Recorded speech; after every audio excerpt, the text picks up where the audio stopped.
I hope कि आप लोग अच्छे हों और अपनी पढ़ाई अच्छे से कर रहे हों और अपने दिमाग में पूरा बोर्ड में फोड़ने की तैयारी कर रहे हैं कि आप बोर्ड में मतलब 90 प्लस या जो भी हो आपका एम, उस टारगेट को पूरा करने में लग गए हो। कि क्योंकि अब समय आपका जो मतलब पूरी तैयारी एकदम जोरों शोरों से शुरू कर देनी है, बहुत हो गई मौज मस्ती। अब आपका जो बोर्ड का टाइम है वो नज़दीक आ रहा है, यानी आपको ऋण क्षेत्र में जाने की पूरी अच्छे से तैयारी करनी है और उस ऋण क्षेत्र में अगर विजय पाना है तो आपको पूरी मेहनत करनी पड़ेगी। तो आइए उसी के हम प्रकाश चैप्टर पढ़ रहे थे, तो प्रकाश में हमने सबसे पहले पूरा प्रकाश क्या होता है और मतलब कैसे कितने प्रकाश के स्रोत होते हैं, ये सारी चीज़ें पढ़ लिया था। फिर हमने समतल दर्पण पढ़ लिया, फिर समतल दर्पण के उपयोग भी हमने देख लिया। फिर उसके बाद हम गोलीय दर्पण पढ़ रहे हैं। अब गोलीय दर्पण में हम इमेज फॉर्मेशन कर रहे हैं, तो हमने इमेज फॉर्मेशन अवतल दर्पण से पढ़ लिया था और फिर वहाँ पे फोकस, वक्रता केंद्र, ये सारी चीज़ें हमने पढ़ लिया है। अब ये लास्ट बचा है हमारा प्रतिबिंब बनाने का, वो है हमारा उत्तल दर्पण से प्रतिबिंब का बनना। हमने अवतल दर्पण में 6 कंडीशन पढ़ी थी, इसमें हमें केवल 2 ही कंडीशन पढ़ना है।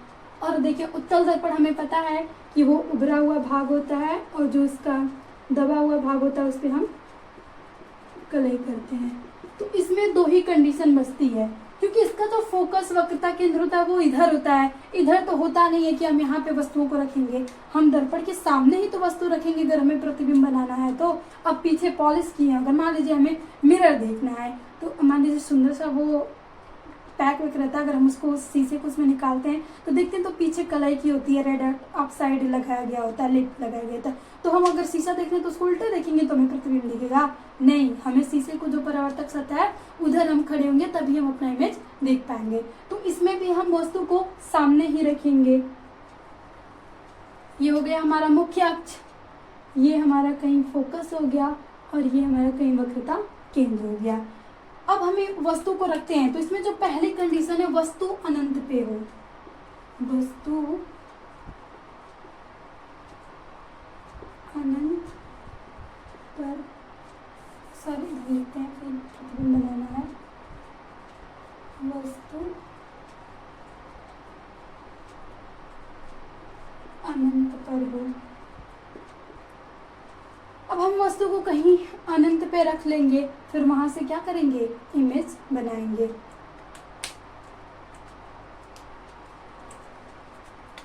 मान लीजिए डॉट डॉट करके हम कहीं ऐसे इमेज को रख लेते हैं कि ये हमारा कोई वस्तु है, हमने यहाँ पे मान लिया।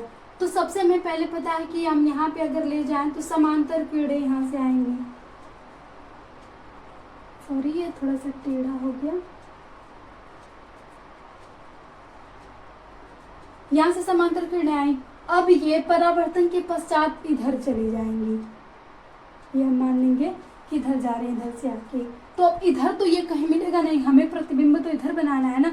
तो हमें जब भी उत्तल दर्पण से बनाना है प्रतिबिंब, तो हम इसको जैसे हम पढ़े थे नियम ही कि मतलब प्रतिबिंब, अवास्तविक प्रतिबिंब और आभासी प्रतिबिंब, जहाँ पे किरणें मिलती हुई प्रतीत होती हैं उन्हें हम आभासी प्रतिबिंब कहते हैं। तो यहाँ भी हम क्या करेंगे, इसको डॉट डॉट डॉट डॉट, क्योंकि ये फोकस से होके जाएंगी जब समांतर आ रही हैं। तो अब हम इधर तो इसको ला नहीं सकते कि इधर फोकस हम ला दें, हमारा फोकस इधर ही है। अब दूसरी जो रे है हम इधर से ला लेते हैं। अब ये भी फोकस के बाद इधर से तो कहीं जाएंगे नहीं, क्योंकि हमारा फोकस तो इधर है ही नहीं, तो ये किधर चले जाएंगी, इधर चली जाएंगी। और इसको हम मान लेंगे कि ये इधर फोकस पे हमारी जा रही है। तो ये कट हमारा कहाँ पे हुआ, फोकस पे, तो यही हमारा इमेज होगा और ये हमारा ऑब्जेक्ट था। तो आपको दिख रहा है कि मान लीजिए इसमें जो हमारा प्रतिबिंब बनेगा वो बिंदु आकार का बनेगा। वास्तविक, यहाँ से वास्तविक नहीं, सारे जो प्रतिबिंब हमारे हैं आभासी बनेंगे, क्योंकि हमने पहले ही जो ये किरण हैं उनको माना है कि ये मिलती हुई प्रतीत हो रही है। तो हमारा जो इमेज होगा वो कैसा होगा, आभासी होगा, सीधा होगा एवं बिंदु आकार का होगा, बिंदु आकार। ये हो गया हमारी प्रतिबिंब की जो भी साइड हमें जैसे मिला। तो ये थी हमारी पहली कंडीशन। यहाँ से अगर आपको हिंदी में लिखना है जो भी अगर दे दिया जाए तो हम रख देंगे कि अगर हम वस्तु को अनंत पे रखते हैं तो हमारा जो प्रतिबिंब होता है वो फोकस पे बनता है। यहाँ पे किस पे बना है, फोकस पे। और आभासी बनता है क्योंकि हमने रेस को माना है कि यहाँ पे मिल रही है, हमने मान लिया है या कि यहाँ पे ये कहीं मिल रही हैं। और सीधा बनेगा और बिंदु आकार का बनेगा, बहुत ही छोटा होता है। तो अक्सर हम जो उत्तल दर्पण है वस्तुओं को छोटा ही करता है। तो ये थी हमारी पहली कंडीशन, आप लोग स्क्रीनशॉट ले सकते हैं। अब हम आगे दूसरी कंडीशन देखते हैं।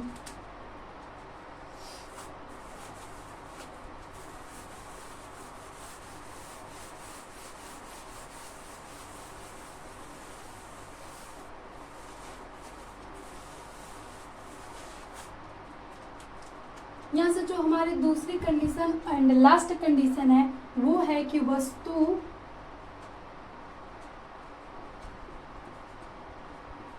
अनंत एवं ध्रुव के मध्य स्थित हो।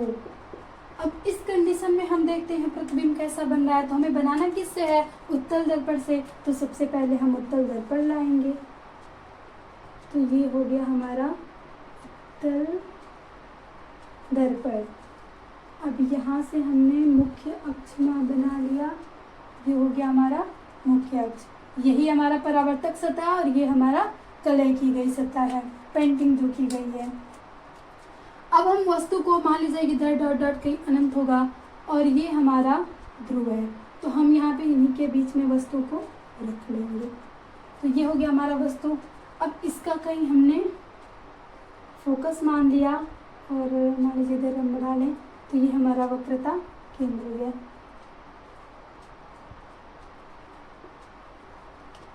ये हो गया हमारा फोकस एंड वक्रता केंद्र।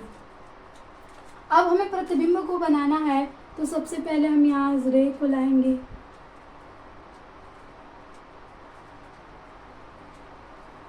मान लीजिए ये रेज आए, तो अगेन ये इधर तो आएंगे नहीं, फोकस से होके जाए समांतर आ रही, तो हम मान लेंगे कि ये इधर से चली गई। और ये भी मान देंगे कि ये हमारी किससे होके गई होंगी, फोकस से होके।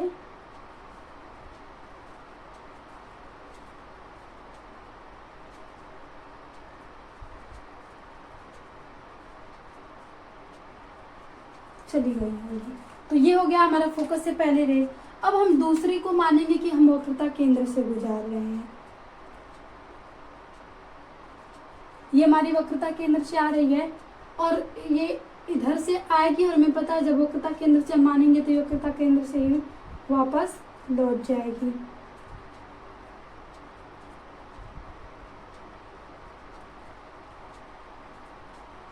ये आप लोग स्केल से खींच के बनाएंगे तो यहाँ पे हमारा वक्रता केंद्र से ये चली जाएगी। तो आपको दिख रहा है कि ये यहाँ पे कट कर रही है। ये जो हमारा प्रतिबिंब है, यहाँ पे जहाँ भी एक किरण एक दूसरे को काटती हैं वहीं पे प्रतिबिंब का फॉर्मेशन हो रहा है। तो ये था हमारा ऑब्जेक्ट और ये हो गई हमारी इमेज। तो इमेज अब कैसा बना है, यहाँ पे एक तो ये फोकस और ध्रुव के बीच में बना है, फोकस एवं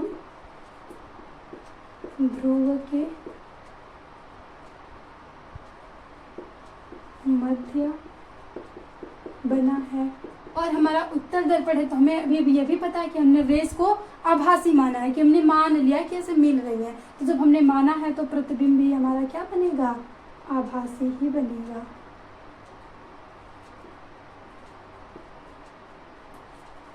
अब दूसरी कंडीशन की ये सीधा बनेगा और आपको दिख रहा है कि ये वस्तु के आकार से क्या होगा, छोटा ही होगा। तो ये हमारा खत्म होता है दर्पण से, गोलीय दर्पण से प्रतिबिंब का बनना। सबसे पहले हमने उत्तल दर्पण का देख लिया और ये हो गया हमारा उत्तल दर्पण की। इसमें दो कंडीशन थी, पहले कंडीशन वस्तु अनंत पे रखी हो यानी इनफाइनाइट पे ऑब्जेक्ट सिचुएटेड हो, और एक हमने दूसरा मान लिया कि जो हमारी इमेज है वो इनफाइनाइट एंड पोल के मध्य हो। तो हमारा प्रतिबिंब फोकस एंड पोल के बीच में बना, सीधा बना और आभासी बना एंड छोटा बना। उत्तल दर्पण है तो प्रतिबिंब हमेशा आभासी ही बनेगा। तो ये थी हमारे 2 कंडीशन। अब प्रतिबिंब बनाने का यहाँ से समाप्त होता है। अब इसके आगे हम फार्मूला निकालेंगे, क्योंकि अब ये प्रतिबिंब बन रहा है तो अब हम ये चेक थोड़ी करेंगे कि कहीं जैसे हमने पहले ही पढ़ा कि इसका फोकस पे, तो अब फोकस हमें दूरी तो मापनी भी पड़ेगी ना, तो इसके लिए हम फार्मूला निकालते हैं। तो उसमें हम बोलते हैं कि ऑब्जेक्ट से मुख्य अक्ष की दूरी को हम u मानते हैं और जो प्रतिबिंब की होती है उसे v मानते हैं। ऐसे जो भी दूरी हमने फोकस दूरी, वक्रता दूरी, तो इन चीज़ों में सारा संबंध निकालना है कि जो हम मैथमेटिक्स में एक संबंध निकाल लेंगे तभी हम इससे प्रतिबिंब बना सकते हैं। और कोई भी लेंस बनाएंगे तो हम उसके हिसाब से बनाएंगे कि वो आगे यूज किया जाए। तो थैंक यू। अगर क्लास अच्छी लगी हो तो प्लीज़ मेरे प्यारे बच्चों, आप अपने जैसे आपके फ्रेंड हो गए, आपके छोटे भाई बहन हो गए, उनको शेयर करें ताकि वो लोग भी अच्छे से अपनी पढ़ाई करें और वो भी अपने लक्ष्य को पाएँ, जो भी उनका है, बोर्ड एग्ज़ाम या कॉम्पिटिटिव एग्ज़ाम जो भी है उसमें अपना जो भी उनका टारगेट हो वो अचीव करें। और हमारी सदा हमेशा हमारे बेस्ट विशेष आप लोग के साथ है। और आई होप अगर आप लोग मेहनत करेंगे तो आप लोगों को बोर्ड में अच्छा करने से कोई रोक नहीं सकता, क्योंकि अगर आपने ठान लिया तो आपको रोकने वाला कोई भी नहीं है।